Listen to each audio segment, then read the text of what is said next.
Thank you, Philip, for that. And just to say, I'm absolutely delighted to be here today. Absolutely delighted to support the work of AONBs and support the work of your national association. Your programme for the next 3 days looks particularly interesting, looks extremely interesting, and there are several items that caught my eye. One of which is a marketplace item that my colleagues will be running later in the day, and I won't steal their thunder too much, but I'll talk about that in a minute. Just sort of catch up with myself.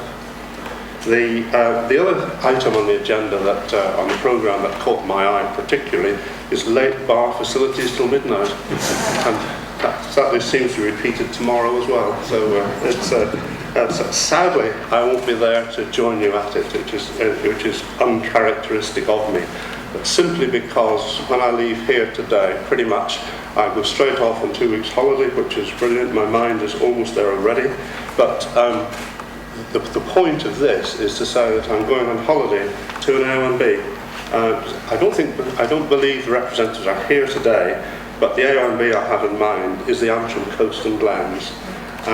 So from the front gate of where I'm staying, we can see the Antrim Coast and Glens. From the kitchen window, I can see the Benevena AONB, and 15 minutes away is the Causeway Coast AONB. What could be better than that?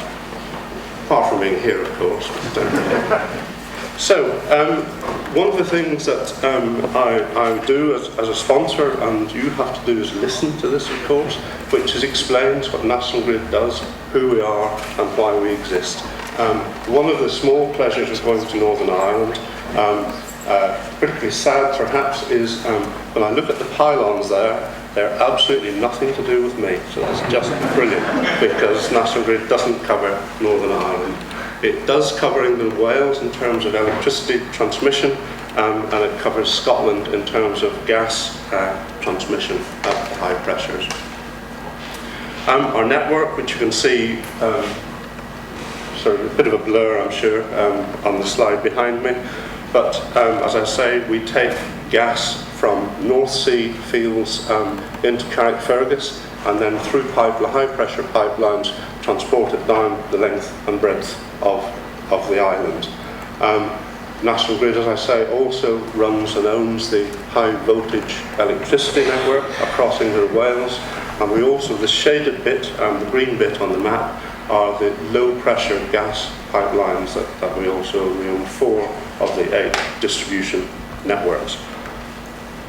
There's some numbers for you. Howard was giving numbers, there are some numbers for you. The bottom one I haven't mentioned is National Grid also has quite a significant property portfolio. Not something I'm responsible for, but it's something that sits outside the regulated part of the company. But we do spend time and effort bringing substantial number of brownfield sites to market, and we have established a new joint venture partnership with Berkeley Homes, calling St William, and we hope to, over the next 10 to 15 years in London, to be able to create about 12,500 homes there from vacant brownfield land that we own, old gas sites and so on.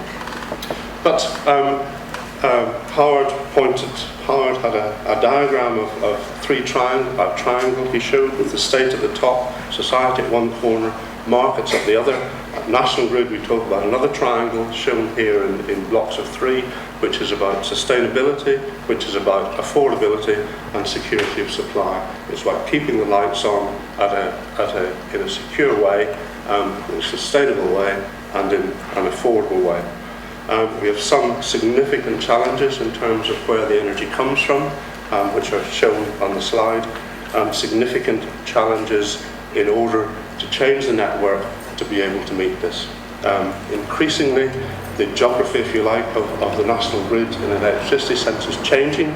Increasingly, we're having to move our network closer to the coast, offshore wind farms, of course, and also the potential new nuclear power stations. So those 2 things are driving the geography of change on the National Grid network. Most of the network is mature, and most of the network, our job is to try and get more energy, more use out of the existing network. So in order to cope with that change, these changes coming, there are two things in particular we're doing about new connections, new lines.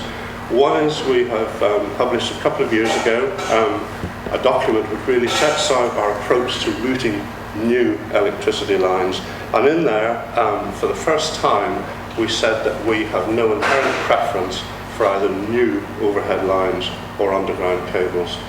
So that has been a significant change in where the company has previously been. The cost of putting lines underground is significantly more expensive than putting them overhead. So there's a change, and that change is all about giving greater emphasis to mitigating the visual impact. So it's much more about recognising natural beauty, and that is the reason for that change. The second thing we're doing, natural beauty may not be the first thing you think of, but in some people's eyes it is. We have developed a new type of pylon. This will not appear everywhere, but what it does do is give stakeholders a choice in new lines coming forward. It gives us another option, another way potentially of moving power along overhead. And these pylons have been built as prototypes at our training centre in Nottinghamshire. Not an AONB, I hasten to add, but there are life-size work models, if you like, closer together than they would normally be in the landscape, but it's that we built them to make sure our crews can know how to build them, know how to maintain them, and also that stakeholders see what these might look like. So for existing lines, moving away from new to existing, we have a new approach for that as well, which is the visual impact provision, which is what I'm really here to talk about. Visual impact provision, VIP for short, very important project, we like to call it. This guy, I think it's the same guy who appears in the poster over here. We obviously only had one line to him, but he was actually looking at the same line in different places in Snowdonia National Park. Under this, under the VIP project, the genesis of this really was consumer surveys that we undertook. Our regulator, Ofgem, asked us to do that, and in those consumer surveys, we discovered that people were actually prepared to pay a little bit more on their electricity bills to do something about the visual impact of overhead lines in the most precious landscapes. So from that genesis, in negotiations with Ofgem, we ended up with a figure of £500 million that National Grid and the two Scottish transmission equivalents to National Grid could use to do something about the visual impact in the most important landscapes of existing lines. So clearly for us that means AONBs and national parks. The money needs to be spent before 2021, so we've emerged in a rapid programme to use this fund. The National Grid Board has committed itself to doing it. It's committed itself to using this money responsibly and in the best way we can. So this map shows where our lines are in the AONBs. So sad to say that some of you don't have any National Grid lines, so apologies for that. I'm sure you were delighted until the last year or two about that, but things have changed a little bit perhaps. You can see there the lines in the background. The blue lines are the 400,000 volt lines that tend to run north and south across the country. They're the ones that the red lines are the 275,000 volt lines, mostly around the major cities and conurbations. And just to give you a feel for things, somewhere between 20 and 30% of all the electricity demand in the country is taken by London. So there's a very large element of what we do is moving the energy towards the southeast. For completeness, the national parks, and that is the lengths of overhead line that we have in the national parks. So in using in creating the VIP project, the first thing we had to do was come up with a policy. Ofgem wanted us to come up with a policy saying how we would use this money. The policy, we consulted on it in summer 2013. We published it, approved in March 14, So pretty much just over a year we've been working away to progress this. Under the policy we set up an independently chaired stakeholder advisory group. Chris Baines is the chair and he spoke to you last year, a very entertaining and charismatic person indeed. He was texting me this morning, hoping all went well today, and I'm sure it will. So, there we go. Well, the other thing in the policy was a set of guiding principles, which I'll talk about in a moment. But at the same time as publishing the policy, we also published a landscape and visual impact assessment methodology. We employed Professor Cara Swanwick of Sheffield University to do this, and she produced a superb document which was then used by 2 firms of landscape architects that we appointed, who've surveyed, in a visual sense, all 571 kilometres of our lines in AONBs and national parks.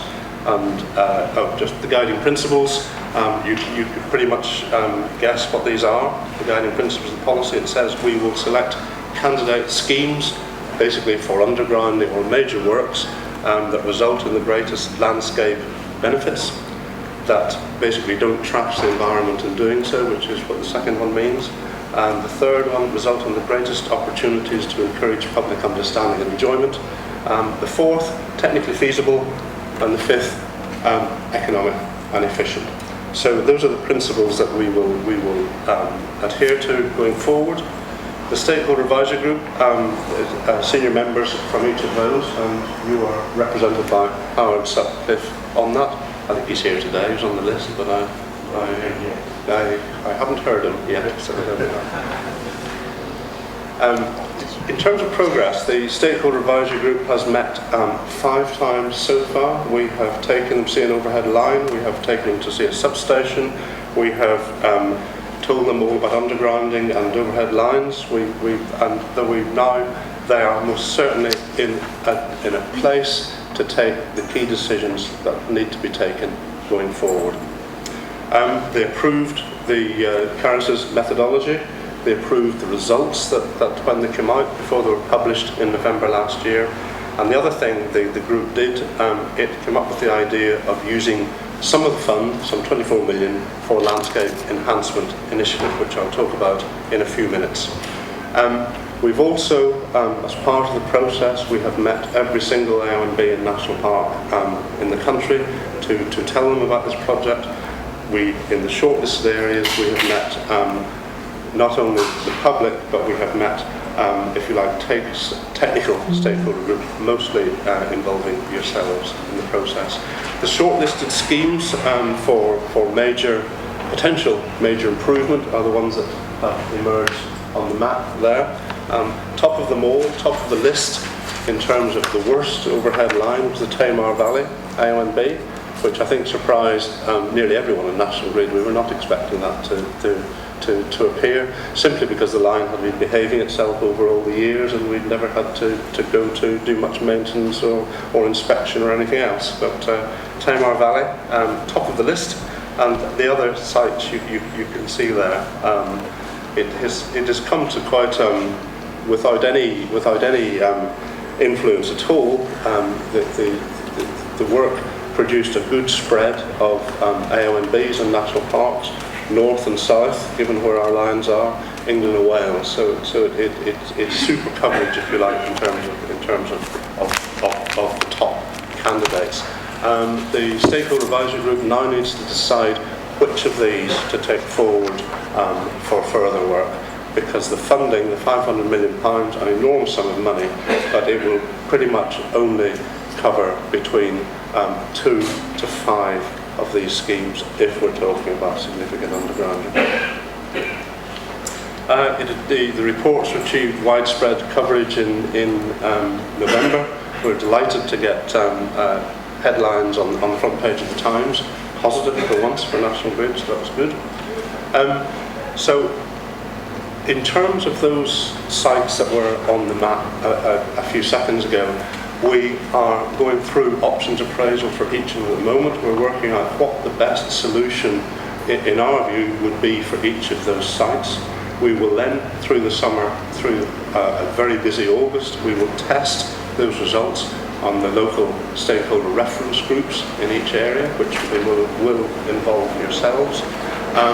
We will then amend the results or change them depending on that feedback. We will take it back to the Stakeholder Advisory Group meeting on the 8th and 9th of September, and they will decide the priority list going forward out of those. From then on, those projects will progress. As I say, normal projects, we will prepare voluntary environmental impact statements. We will prepare the planning applications. We will do the engineering technical feasibility side. If for some reason a site falls away, that may be because landowners don't wish to participate or cooperate. It may be because local people feel that they do not want the disruption of 2.5 years construction, say, and are happy to live with the pylon after all. Or it may be for other reasons. If any of the schemes fall away because of that, then the Stakeholder Advisory Group's job is to move down the list and select the next one for National Grid to progress. So there are 3 strands to all this. The first I've just talked about. The second is the Landscape Enhancement Initiative, which I will say a little bit more in a minute. And the third one, and less tightly defined, is about innovation. Are there clever ways we can do, that you can help us with, clever things we can do, others can help us with, in terms of reducing the visual impact of existing overhead lines in ways we haven't thought about? So it may well be there's some clever researchers out there, that may well be there are things that we can do with paint, things that we can do with goodness knows what, but we're open for all ideas in this process. So the Landscape Enhancement Initiative. This is part of the VIP project. It is 24 million to be spread over the remaining years of the price control period to 2021. We are, if you like, to use the jargon, soft launching it today. The formal launch will come in the autumn. The reason I say soft launch, and the reason I should be downplaying it, but I'm not really, but is simply because we have yet to get this approved by Ofgem. We intend to submit this approach to Ofgem in the next few weeks. They will publish it on their website, and I'd be delighted if you, the organisation and the association, and you were to write in to support this idea. We hope it will emerge unscathed from the Ofgem review process. It may change a little in details, but we're pretty certain in principle it will survive. Partly because Ofgem are members of the Stakeholder Advisory Group as well, but we just need to be absolutely sure that they support it and that National Grid can get the return on it that Ofgem allows us as part of that. It will be open to all 30 national parks and AONBs, not only the ones who have been selected in the top 8 or 10 that I showed, but everyone with a National Grid line adjoining or close to can apply to make use of this money. Potential projects could range, well, it's up to you really, and hopefully at the marketplace event later you will come up with lots of bright ideas to Ian and Stuart to say what you intend to submit as part of your proposals for this. The idea would be that only AONBs and national parks can make applications, not others, but we would hope and we want community groups to be involved. So we're hoping there's a latent demand of projects that your stakeholders already have up their sleeves that you can repackage or you can sign off and submit into the process. We have just appointed Trust Partnership, Trust CSR, to the company who will do the administration of this process for us. They are building a website which hasn't gone live yet, but will do after Ofgem approves the policy, and there will be a web application process. The criteria will all be there. I think that we're competing with some grass cutting, I think, there.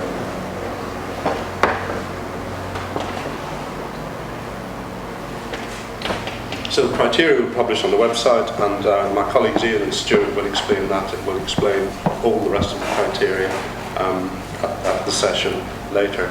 But really, it's up to you what projects come forward. We, at the moment, have a ceiling of £200,000 per project coming forward, and what we would really like to see is a distribution coming forward from all of the A&Bs and national parks affected by National Grid lines. We don't want one organisation to dominate it. We want to try and encourage applications from all of you. So it's not about putting obstacles in the way of spending the money.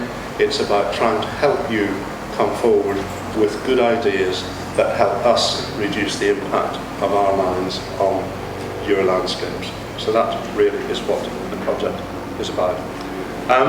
2 application windows a year we're proposing at the moment. As I say, Trust Partnership will administer the fund. We will set up a panel which will be chaired by National Grid, who will make the decisions on the applications as they come through. And funding would be made on that basis. We're saying that 75% of the project costs can be funded, so the other 25%, which could potentially be labour or time, I don't know, could be brought in from you to complete the 100% process. So, finally, all of the VIP project, it can only work with help from you to do this. Howard talked about collaboration. Collaboration is exactly what this is about. It's not about National Grid imposing solutions. It's about National Grid working with you to come up with the right answers for your landscapes in the context of your stakeholders. We're absolutely committed to transparency through the process. If it doesn't work for you, then it won't work for us.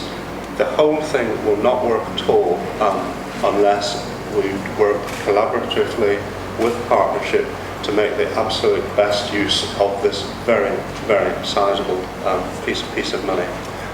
National Grid, we do need to make sure we get the funding back from Ofgem, and that's absolutely critical, or it might fade away. But hopefully we will not be in that place.